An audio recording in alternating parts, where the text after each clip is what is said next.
Hi, and welcome to episode 109 of Toke Signals TV, where we bring you the biggest in cannabis and hemp news stories every week. I'm Steve Elliott, the editor at tokesignals.com, and I'll be guiding you through the news. First of all, we have an unusual Toke Signals bud pick of the week for you this time. This shot is of my keef box full of stems, and believe it or not, I shake a lot of keef out of stems only. Those things have a lot of medicine on there when you just take the time to shake them. You can see in the pipe there, the keef is smoking. Let's do the news now, shall we? In the United States this week, law enforcement's use of young drug informants ignites controversy. Now, the use of young people by law enforcement as confidential informants in drug cases is more controversial than ever before after the practice was spotlighted Sunday night on the TV news show 60 Minutes. While drug war prohibitionists often claim we need to, quote, protect young people, the 60 Minutes piece showed one of the ways the war on drugs endangers young people.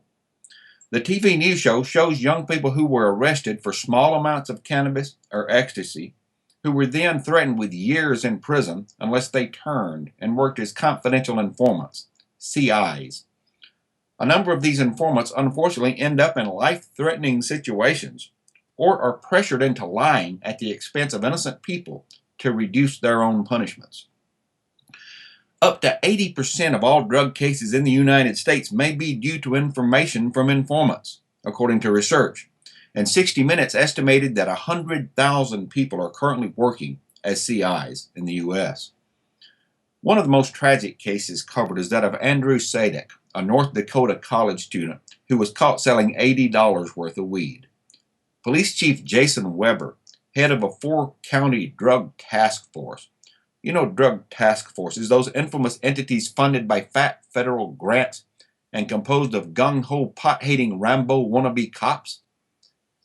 Anyway, this drug task force was in eastern North Dakota and Minnesota, and they warned Andrew he was facing up to 40 years in prison unless he wanted to help himself and work as an informant. Now, Andrew was forced to set up deals and buy drugs from 3 other people. Before he was able to finish his assignments, he was found in a river with a bullet through his head. In another case, 23-year-old Florida college student Rachel Hoffman, who worked as an informant after she was busted with marijuana and ecstasy, was sent alone on a buy and bust and was given $13,000 in police money to buy ecstasy, cocaine, and a gun. The men shot Hoffman 5 times, stole her car and credit card, and dumped her body in a ditch. There are so many sick aspects of the failed drug war, but law enforcement forcing people with a drug arrest to choose between a draconian prison sentence or becoming an informant is one of the most nauseating, wrote Tony Newman, Director of Media Relations at the Drug Policy Alliance. In Chile this month, much happier news as the president removed marijuana from the list of hard drugs. Chilean President Michelle Bachelet has signed into law an executive order removing marijuana from the South American nation's list of hard drugs. The move, a policy that has been widely discussed in the United States but hasn't yet been implemented here, comes after years of legal limbo for Chilean medicinal cannabis patients who couldn't legally acquire marijuana, even when it was prescribed by doctors to relieve pain or other conditions.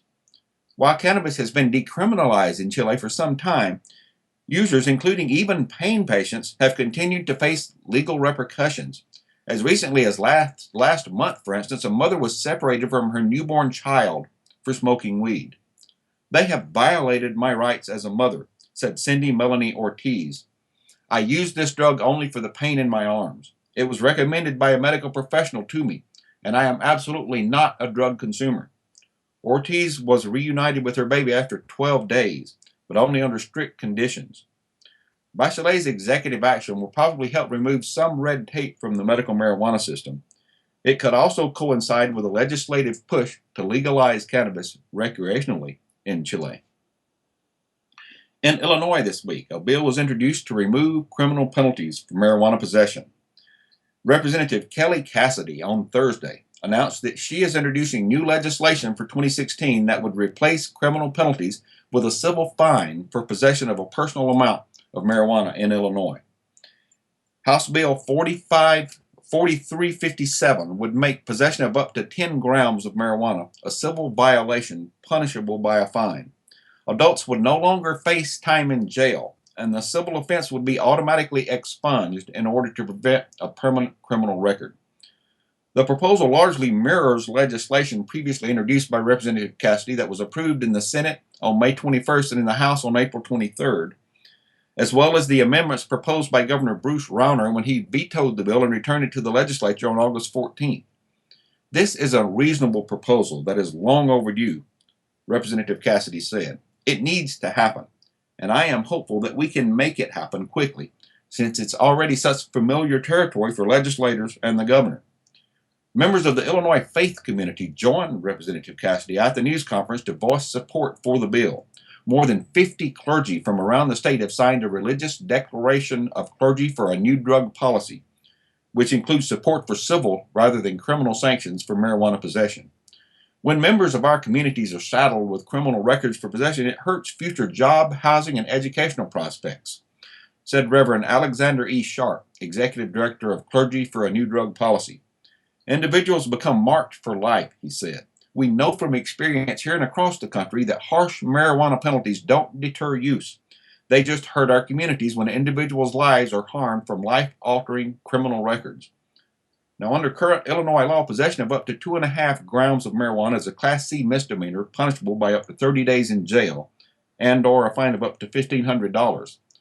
Possession of between 2.5 and 10 grams is a Class B misdemeanor punishable by up to 6 months in jail and or a fine of $1,500. And possession of more than 10 grams up to 30 grams is a Class 4 felony punishable by up to 1 year in jail and or a $1,500 fine. 20 states and the District of Columbia have removed the threat of jail time for simple marijuana possession.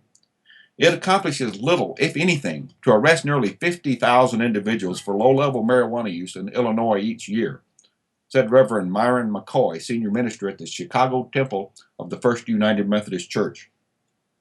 Our current law wastes public funds and impedes the futures of our young people, he said. We can do better as a society and as a state. More than 100 Illinois communities have already removed criminal penalties for simple marijuana possession. Our current law is particularly hard on communities of color, and this bill helps bring standards that can apply to all residents of our state, said Representative Jason Coulter, pastor of Ravenswood United Church of Christ. Not only does this bill free up law enforcement to address serious crime, it helps ensure fairness in how the law affects lives, regardless of where people live and how they look. In Missouri this week, medical marijuana petition is approved for signatures. Missouri Secretary of State Jason Kander on Tuesday announced an initiative petition to legalize marijuana for medical purposes meets state standards and may be circulated for signatures. The initiative would amend the Missouri State Constitution to allow cannabis for medicinal purposes. The petition needs signatures equal to 8% of the total votes cast in the 2012 governor's election from 6 of the state's 8 congressional districts, reports the Missouri Times. According to my math, that means about 200,000 valid signatures will be required to qualify for the November 2016 ballot. The signatures must be submitted to the Secretary of State's office by 5 p.m. on May 8, 2016. The official ballot title for Initiative Petition 2016-128 reads, "Shall the Missouri Constitution be amended to allow the use of marijuana for medicinal purposes and create regulations and licensing procedures for marijuana and marijuana facilities, impose a 75% tax on the retail sale of marijuana and a 10% tax on the wholesale sale of marijuana to licensed facilities, and use funds from these taxes to establish and fund a state research institute to conduct research with the purpose of developing cures and treatments for cancer and other incurable diseases or medical conditions." Now, if you believe you heard me say a 75% tax on the retail sale of marijuana, yes, you heard me correctly. If approved by voters, the medical marijuana law would allow cannabis for medicinal purposes and would create a system for licensing and regulating medical marijuana cultivators and dispensaries. It would also impose taxes on medicinal cannabis retail and wholesale sales and would use those funds for research into potential medical applications of cannabis. Now, this proposal is estimated to generate annual taxes and fees of about $45 million to $58 million for medical research, with state and local government implementation costs. Medical research, job creation, and other economic activity is likely to result in significant additional tax revenues to state and local government entities, according to the Missouri Times. In Texas this week, marijuana possession could soon get tickets, not arrests, in Dallas. Dallas Police Chief David Brown said he has mixed feelings about allowing his officers to write tickets instead of arresting people who are caught with small amounts of marijuana. But he said the approach is just so damn practical, and that's a quote. Police officers and city council members discussed the move at Tuesday's Public Safety Committee meeting of the Dallas City Council. The cite and release pilot program would mean citations for marijuana possession rather than arrests. The Public Safety Committee voted to refer the idea to the entire City Council without a recommendation. A Texas state law passed in 2007 allows cops to issue citations instead of making arrests for some minor offenses, and that includes possession of small amounts of cannabis. This approach is intended to save time and money by keeping minor offenders out of jail and allowing cops to remain on the streets. It doesn't change the official penalty for the crime.